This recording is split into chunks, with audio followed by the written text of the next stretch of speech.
اسلام کی جو پہلی جنگ ہوئی باقاعدہ، اور جس جنگ کے اندر اللہ کے فضل سے مسلمانوں کو وہ کامیابی ہوئی کہ اس کے اثرات آج تک باقی ہیں۔ میں نے ذمہ داری سے کہا ہے آج تک اس کے اثرات باقی ہیں۔ وہ جنگ کون سی ہے؟ جنگ بدر۔ آپ بولے نہیں جی میں آخری دفعہ کہہ رہا ہوں، بچے بھی، اور آپ دوست جو بڑے ہیں وہ کبھی کام بتائیں بچوں کو تو اشارے سے، چپ کرنے کا اشارہ یہ ہے، اس کو سیکھ لیں۔ آپ بولے نہیں، بولنے سے تو جو چپ کرانے والے ہوتے ہیں ان کا شور زیادہ ہو جاتا ہے۔ آپ میری بات پہ غور فرمائیں، میں بڑی اہم بات کر رہا ہوں آپ سے، اور چونکہ میں تھوڑی تقریر کرنے کا قائل ہوں اس لیے میں چاہتا نہیں کہ کسی چیز کو کہیں روکا جائے، بس بات ہو جائے تسلسل سے۔ جنگ بدر کے اندر تلوار سے نہیں لڑی، صرف نیزے سے نہیں لڑا، صرف برچھی سے نہیں لڑی۔ جنگ بدر میں دو نظریے تھے جو آپس میں لڑ رہے تھے، دو نظریے۔ ایک نظریہ کفار مکہ کا تھا، وہ کہتے تھے کہ ہم اونٹ بہت سارے ساتھ لے کے آئے ہیں، ہر روز ایک اونٹ ذبح کریں گے، معاذ اللہ شرابیں پئیں گے، موج کریں گے۔ ان کا یہ نظریہ تھا کہ ایک بندے کے پاس تین قسم کا اسلحہ تھا، تلوار بھی ہے، نیزہ بھی ہے، تیر بھی ہے۔ اس طرف کیا تھا؟ اس طرف وہ 1000 بندہ، یہاں 313۔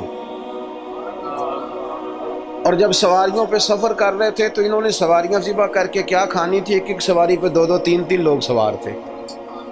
حال یہ تھا کہ 6 زرہیں اور 8 تلواریں۔ اب انسان یہ ذہن میں بات بٹھائیں کہ انسان جب اپنے مقابلے میں طاقتور بندے کو محسوس کرتا ہے تو ذہنی طور پر ہی کمزور پڑ جاتا ہے۔ یعنی بندوق آپ کی یہاں گردن پہ رکھ دی جائے تو بہت بڑا بہادر کہلانے والا آدمی بھی پورا کانپ جاتا ہے۔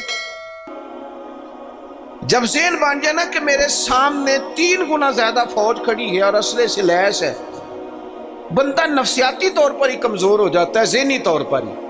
لیکن یہ 312 اور 13 کمزور کیوں نہ ہوئے؟ یہ گھبرائے کیوں نہ؟ جب ابو جہل نے رات کو بندے بھیجے نا، اس نے کہا جاؤ جا کے پتہ کر کے آؤ مسلمان کتنے ہیں، تو جاسوس نے جا کے کہا کہ جناب وہ 313 ہیں، اتنا تھوڑا سا اسلحہ ہے، تھوڑی سی سواریاں ہیں۔ تو ابو جہل کہنے لگا ان سے لڑائی کیا کرنی ہے، انہیں صبح نا گھوڑوں کی اونٹوں کی پشتوں پہ باندھ کے مکے لے جائیں گے۔ یہ خوش فہمی دیکھو، یہ منہ اور مسور کی دال، وہاں لے جائیں گے اور لے جا کے نا وہاں ان سے بات کریں گے۔ تو وہ جو جاسوس تھا نا وہی بول پڑا، کہنے لگا سردار پوری تو سن لے بات۔ اس نے کہا پوری بات کیا ہے؟ کہا پوری بات یہ ہے کہ ہیں 313 پر سب کا شہید ہونے کا ارادہ ہے، کشتیاں جلا کے آئے ہیں، بندہ کمزور پڑنے والا ایک بھی نہیں۔ اب نظریہ لڑا۔ نظریہ کیا تھا کہ حضور نے فرمایا تھا میرے رب کا وعدہ ہے وہ تمہاری مدد کرے گا، اور پھر وَلَقَدْ نَصَرَكُمُ اللَّهُ بِبَدْرٍ وَأَنْتُمْ أَذِلَّةٌ، اللہ نے مدد کی۔ اللہ فرماتا ہے میں نے تمہاری مدد کی میدان بدر میں، وَأَنْتُمْ أَذِلَّةٌ، تم تو کمزور تھے۔ نظریہ لڑا، تلواریں ہار گئیں، تیر ہار گئے، نیزے ہار گئے، برچھیاں ہار گئیں، اور رسول اللہ نے جو نظریہ دیا تھا وہ نظریہ جیت گیا، بھروسے والے لوگ جیت گئے۔ جب تک مسلمان، میں بڑے درد سے کہتا ہوں ہمارے گھروں میں سیاست چلتی ہے، بچے میری مٹھی میں رہیں، سسرال والے میری مٹھی میں رہیں، محلے والے میری مٹھی میں رہیں، برادری والے میری مٹھی، کوئی نہیں رہتے میاں یہ مٹھی چھٹی میں، کوئی نہیں رہتا۔ مجھے ایک بزرگ کہنے لگے 5 بچے ہیں ایک بھی نہیں سنتے، تو میں نے کہا بابا جی اتنی مجبوری کیا ہے بچوں کو سنانے کی؟ آپ نے جو سنانا ہے رب کو سنائیں، جتنی دیر ان پر دھیان کرنا ہے اتنے نفل بڑھا دیں، ان کو موج کرنے دیں۔ آپ کتنا کو انہیں قائل کریں گے اور کتنا کو مائل کریں گے، یہ تو اسی طرح کا سلسلہ ہے۔ جتنی سیاست ہم لڑاتے ہیں نا لوگوں کو سیٹ کرنے میں، اگر اس سے آدھا وقت بھی اپنے رب کو راضی کرنے میں لگائیں نا تو رب راضی ہو جائے تو لوگوں کے دلوں میں محبت پیدا فرما دیا کرتا ہے۔ نظریاتی بنے، توجہ، اتنی بندوں پہ توجہ کرنا، اتنی سیاست کرنا، اپنے آپ کو ہر وقت لوگوں میں گڈ بک میں، کوئی ضروری ہے کہ سارے لوگ ہمیں اچھا ہی کہیں؟ کوئی ضروری ہے؟ کوئی ضروری نہیں۔ کوئی ضروری ہے کہ ہر وقت آپ یہی کہیں کہ ہر کونے سے میری تعریف ہی اٹھے؟ کوئی ضروری نہیں میرے بھائی۔ نظریاتی ہو جائے، توجہ اللہ رسول کی جانب، توجہ اللہ والوں کی جانب۔ باقی یہ دنیا کی سیاست اس میں تھوڑی کمی بھی لائیں۔ دیکھیں رسول پاک صلی اللہ علیہ وسلم نظریہ کیا دیتے ہیں؟ ایک جنگ سے واپسی ہے، حضور آرام کر رہے ہیں، صحابہ تھوڑا سا ہٹ کے ادبن دور دور ہو کے لیٹ گئے، سرور کائنات علیہ السلام بھی آرام کرنے لگے تو تلوار اتار کے درخت کی ٹہنی سے لٹکا دی، حضور بھی آرام فرما۔ ایک بندہ آ گیا، تلوار اتار لی، حضور پر تان لی، اور محبوب علیہ السلام فرماتے ہیں آنکھیں سوتی ہیں، دل تو میرا جاگتا رہتا ہے۔ اس نے تلوار تان لی۔ اللہ کرے میں آپ کو بات سمجھاؤں، بھئی اچانک کو یہاں بندوق رکھ دے، اس وقت ہم نے دیکھنا ہے کہ بلڈ پریشر کتنا ہو گیا ہے، پھر دیکھنا ہے کہ اس وقت خون کے مد و جزر کا کیا حال ہے۔ اچانک وہ دیکھو نا میرے عزیز، رات کو 2 بجے ویسے ہی چھت پہ بلی ہو اور بندے کو کہہ دے کہ چور ہے، تو مجھے بتائیں حال کیا ہوتا ہے؟ ویسے انسان کی نفسیات ہے نا۔ لیکن جو نظریاتی بندے نا، نظریاتی، ڈاکٹر نے کہہ دیا، ایک بندہ نظریاتی نہیں تھا، ڈاکٹر نے کہہ دیا تو ہفتے میں مر جائے گا، تو وہ 3 دنوں میں مر جاتا ہے۔ ایک نظریاتی ہے، ڈاکٹر نے کہا 1 ہفتے کے بعد آپ دنیا سے رخصت ہوں گے، تو اس نے کہا ڈاکٹر صاحب آپ جو کہہ رہے ہیں اپنے علم کے مطابق کہہ رہے ہیں، ہونا وہ ہے جو میرے رب کریم نے چاہنا ہے۔ یہ کئی سال بھی نکال سکتا ہے، شرط یہ ہے کہ ہم نظریاتی ہوں۔ ہماری سیاست ہی ختم نہیں ہوتی ہے کہ جگہ میں خود جاتا ہوں بندے راضی کر رہا ہوں، جہاں میں نہیں گیا وہاں بیٹا بھیجا، تو ولیمے پہ ہویا، چھوٹے بھائی سے کہا تو فاتحہ کہہ، سارا دن بندے راضی کرنے میں وہ پھر نہیں راضی ہوتے۔ حضرت مولا علی فرمایا کرتے تھے یہ اس طرح ہے جس طرح چرواہے کی بکریاں ہیں، ادھر والی گھیر کے لاؤ تو ادھر والی نکل جاتی ہے، ان کو گھیرو تو ادھر والی نکل جاتی ہے۔ تو ضرورت کیا ہے؟ رب کی جانب توجہ کرنا، اللہ پہ بھروسہ کرنا۔ اس نے تلوار حضور پہ تان لی، او بھائی کیا ہوا ہے؟ آپ کو عرض کیا آپ خاموش ہوں، اللہ آپ کو خوش رکھے اور یہ آنا جانا بھی بند کریں، آپ کو اللہ تعالیٰ بڑی ساری جزائے خیر دے۔ کچھ بندے بزدل ہوتے ہیں، انہیں تقریر نہ بھول جائے کہیں۔ آپ میری بات سنیں، آپ کی مہربانی، اللہ آپ کو سلامتی عطا فرمائے۔ میں نے جتنی بات کر لی ہے شاید اتنی بھی نہ کروں، اس سے کم کروں، لیکن چاہتا یہ ہوں کہ میری نہیں ہے نا، اللہ رسول کی ہے، تو اللہ رسول کی بات اپنے دامن میں بڑا ادب رکھتی ہے۔ عزیز بھائیوں، اس نے تلوار حضور پہ تان لی، سرکار نے مقدس آنکھیں کھولی، تو میں بتا چکا ہوں کہ اگر ہم پر کوئی پستول تانے تو شاید سارا وجود کانپنے لگے۔ اس نے تلوار تانی، حضور کی مقدس آنکھیں کھلی، کہنے لگا آپ کو مجھ سے کون بچائے گا؟ قربان جائیں، حضور نے مسکرانا شروع کر دیا۔ زندگی نظریاتی بن جاؤ، زندگی ہنس کے گزر جائے گی ساری، لیکن اگر نظریاتی نہیں ہونا تو پھر تو بھائی کاروبار پہ نقصان پہ بھی ہارٹ اٹیک ہو جاتا ہے۔ پھر تو میرے عزیز نوکری سے جواب ہو جائے تو لوگ مریض ہو جاتے ہیں شوگر کے۔ اگر آپ نظریاتی ہیں تو جی لیں گے۔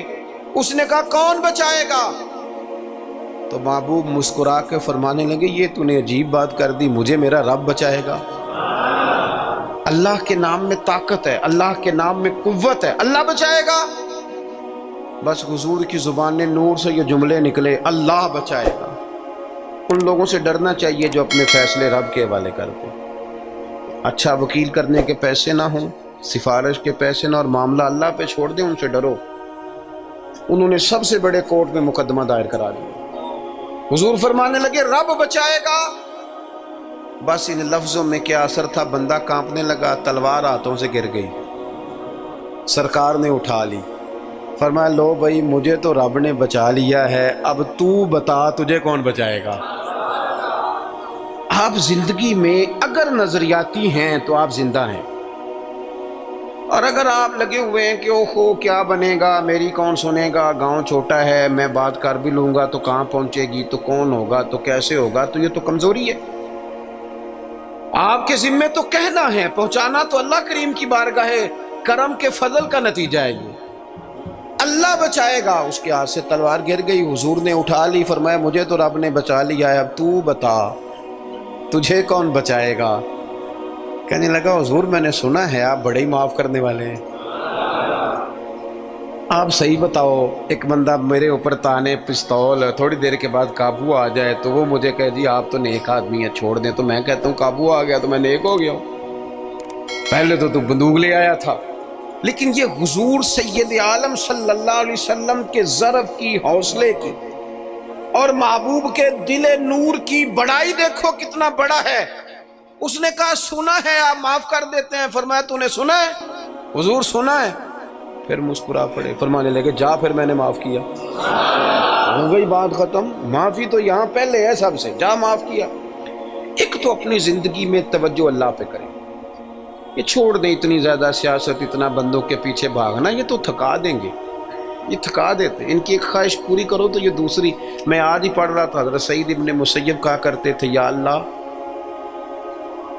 یہ بڑوں کی آرزوؤں سے بھی بچانا، ان کی آرزویں بڑی ہوتی ہیں، روز نہیں ایک آرزو۔ اور حضور دعا مانگا کرتے تھے، نبی کریم علیہ السلام مسند امام احمد بن حنبل میں موجود ہے، اللہ کے محبوب فرماتے تھے اے اللہ اس آرزو سے بچا جو آرزو ایک اور آرزو میں مبتلا کر دے، وہ خواہش جو اور خواہش میں ڈال دے۔ تو ایک تو توجہ اللہ پہ کریں، دوسری بات زندگی کو، بود و باش کو، اس کو سادہ کریں۔ سرور کائنات صلی اللہ تعالی علیہ وسلم کا کمال یہ تھا کہ لوگ نا حضور کے ساتھ ڈیل کرنے میں آسانی محسوس کرتے تھے کہ حضور سے بات آسانی سے کی جا سکتی ہے، سرور کائنات بات سنتے ہیں۔ یہ جو ہمیں شوق ہے نا سہولتوں کا، یہ ضرور لیں، کوئی بھی سہولت منع نہیں، لیکن اپنے آپ کو سہولتوں کے ساتھ زندہ رکھنا ہے۔ ہم نے نا کچھ آسانیاں زیادہ جمع کرنی شروع کر دی اپنے ڈرائنگ روم میں۔ سردیوں میں ہیٹر ہے، گرمیوں میں اے سی ہے، اور ہر شہر ریموٹ کنٹرول ہے، اٹھنا نہ پڑے بیڈ سے، توبہ توبہ، اور واش روم بھی اٹیچ ہے۔ اتنی سہولیات جمع کرنا چاہتے ہیں، بس نہیں چلتا، ورنہ جو ہم لا سکتے ہیں وہ تو ضرور آتا ہے۔ اس سے زیادہ جب آپ اتنی آسانیوں کے عادی ہو جاتے ہیں نا میرے عزیز، تو پھر آپ نظریاتی نہیں رہتے، پھر آپ کو قابو کیا جا سکتا ہے، پھر تو ڈاکٹر کو بھی اے سی دے کے تحفے میں تو مرضی کی دوائی لکھوائی جا سکتی ہے۔ حالانکہ اس معاملے میں سفارت چلنی چاہیے، صحت والا معاملہ تو ٹھیک ہونا چاہیے نا، لیکن ڈاکٹر اگر بڑا ہے تو اسے چابی دیں کمپنی والے گاڑی کی، تو اسی کمپنی کی دوائی لکھ دے گا، اللہ ماشاء اللہ۔ جب آپ نظریاتی ہیں، تھوڑے پہ آپ کو گزارا کرنا آتا ہے۔ حضور صلی اللہ علیہ وسلم نے نا ہمیں اپنی سیرت کے تعلق سے جو دوسرا بڑا نظریہ دیا وہ یہ ہے، آپ کو میری باتوں کی سمجھ آ رہی ہے؟ جو نہیں بولتے انہیں بھی آ رہی ہے؟ حضور نے ہمیں اپنی سیرت نور سے ایک پیغام دیا ہے کہ دنیا میں تمہارے مکانات نہیں، تم نے یہاں رہنا ہے مسافروں کی طرح۔ تمہارے لیے نا عالی شان محلات اور تمہاری مرضی کی آسانیاں اور سہولتیں وہ ساری رب نے جنت میں تمہارے لیے تیار کی ہیں، وہاں تمہیں من چاہی چیزیں ملیں۔ یہاں تم نے مسافروں کی طرح، کن فی الدنیا کانک غریب و عابر سبیل، مسافر کی طرح، راہ گیر کی طرح وقت گزارنا۔ آپ نے کبھی دیکھا ہے کہ بس اسٹاپ پہ جہاں بندے کھڑے ہو کے بس کا انتظار کرتے ہیں، وہاں کبھی کسی بندے نے جگہ خرید لی ہو کہ یہاں اکثر کھڑے ہونا پڑتا ہے تو چلو جگہ تھوڑی خرید لیتے ہیں؟ خریدتا ہے کیوں؟ اسے پتہ ہے کہ بس آئی تو میں نے چلے جانا ہے۔ پلیٹ فارم پہ، ریلوے اسٹیشن پہ کبھی کسی بندے نے جگہ خریدی ہے کہ یار اکثر آنا جانا پڑتا ہے تو چلو تھوڑی خرید لیتے ہیں؟ کبھی خریدی ہے؟ ایئرپورٹ پہ نا میں نے یہ دیکھا ہے کہ آپ اپنا بیگ رکھ کے، ہینڈ کیری سامان رکھ کے آپ کسی کرسی پہ جائیں نا، اور آپ واش روم سے ہو کے یا کسی طبی حاجت سے ہو کے واپس آئیں تو وہاں کو بندہ اور بیٹھ گیا ہو تو بندے جھگڑا نہیں کرتے، چپ کر کے اپنا سامان اٹھاتے ہیں دوسری جگہ پہ۔ کیوں نہیں کرتے؟ ان کو پتہ ہے کہ فلائٹ آئی تو میں نے یہاں رٹا ڈالنے کی ضرورت کیا ہے۔ آپ نبی کریم علیہ السلام کی بات کو سمجھیں، حضور نے فرمایا کہ تم نے یہاں مسافر کی طرح رہنا ہے۔ مسافر کو 2 مرلے کے لیے جھگڑے کھڑے کرتے ہیں، وہ کچھ 6 انچ کے لیے رٹے ڈالتے ہیں، ان کو تو پتہ ہے کہ حضرت اسرائیل نے آنا ہے اور ہم نے چلے جانا ہے۔ اس لیے حضرت بلال حبشی رضی اللہ تعالیٰ عنہ بڑا عرصہ رہے مدینہ طیبہ، 10 سال رہے، انہوں نے کوئی مکان نہیں بنایا۔ ایک حجرے میں وقت گزر گیا، کو بتائے کہ شادی سے پہلے مولا علی شیر خدا کا مکان کہاں تھا؟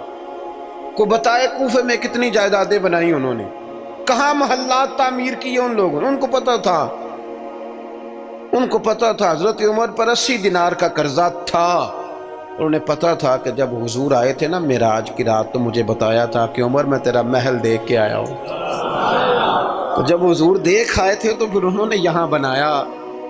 یہ نظریاتی بات ہے، اس کو آپ نے سمجھنا ہے۔ ہمارے ہاں یہ ابھی کرونا آیا نا، پینک پھیل گئی، ٹینشن ڈپریشن کے مریض بڑھ گئے۔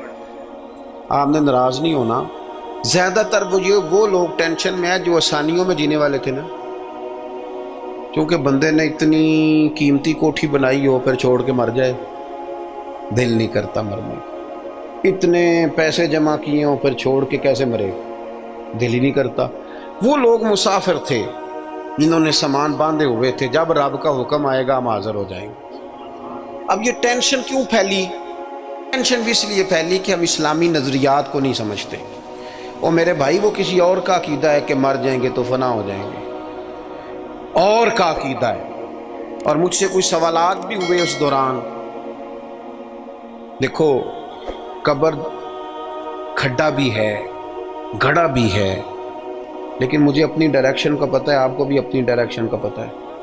ہمیں کسی کی نا ایک آدھ خامی کا پتہ ہوتا ہے، اپنی تو ساری کا پتہ ہوتا ہے، لیکن وہ الگ بات ہے کہ اپنی خامیوں سمیت اپنے آپ سے پیار ہوتا ہے، اور کسی کی ایک خامی دیکھ کے بھی اس سے پیار نہیں رہتا۔ عزیز بھائی، ہمارا یہ مسئلہ ہے کہ اگر تو ڈائریکشن ہماری غلط ہے، کام ہم نے دوزخ والے شروع کیے ہوئے تو قبر کھڈا ہے، دوزخ کے گڑھوں میں سے گھڑا ہے، لیکن اگر ڈائریکشن ٹھیک ہے، حلال حرام کی تمیز ہے، آنکھ پر، زبان پر، نفس پر کنٹرول ہے، پھر قبر کھڈا نہیں، نظریہ سمجھو، پھر تو قبر باغ ہے۔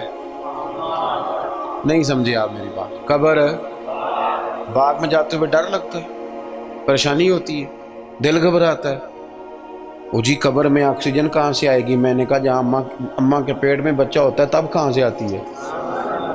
چلیں اس سے بھی اور مثال دیتا ہوں، کبھی انڈا دیکھا جب اس میں سے بچہ نکلتا ہے؟ چاروں جانب کو جگہ ہوتی ہے آکسیجن کی۔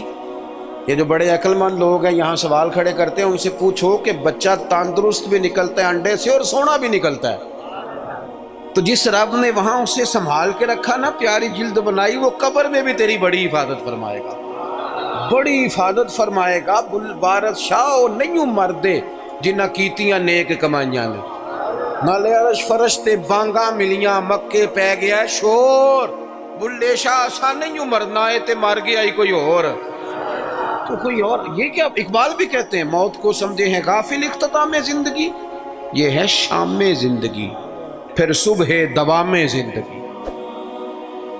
قبر باغ ہے، باغ۔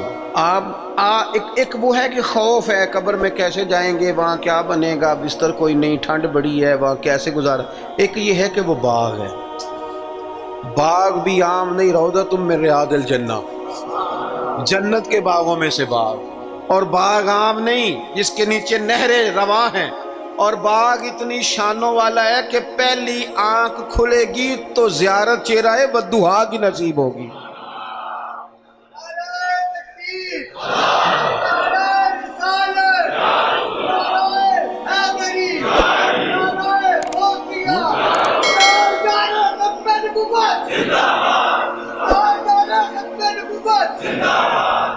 آپ میری بات پر توجہ کریں، جب آپ کا یہ نظریہ بن جاتا ہے نا کہ میرے لیے آگے بڑا کچھ ہے۔ جو لوگ یہاں سے گئے تھے نا سعودی عرب محنت مزدوری کرنے، انہوں نے وہاں مکان بنائے،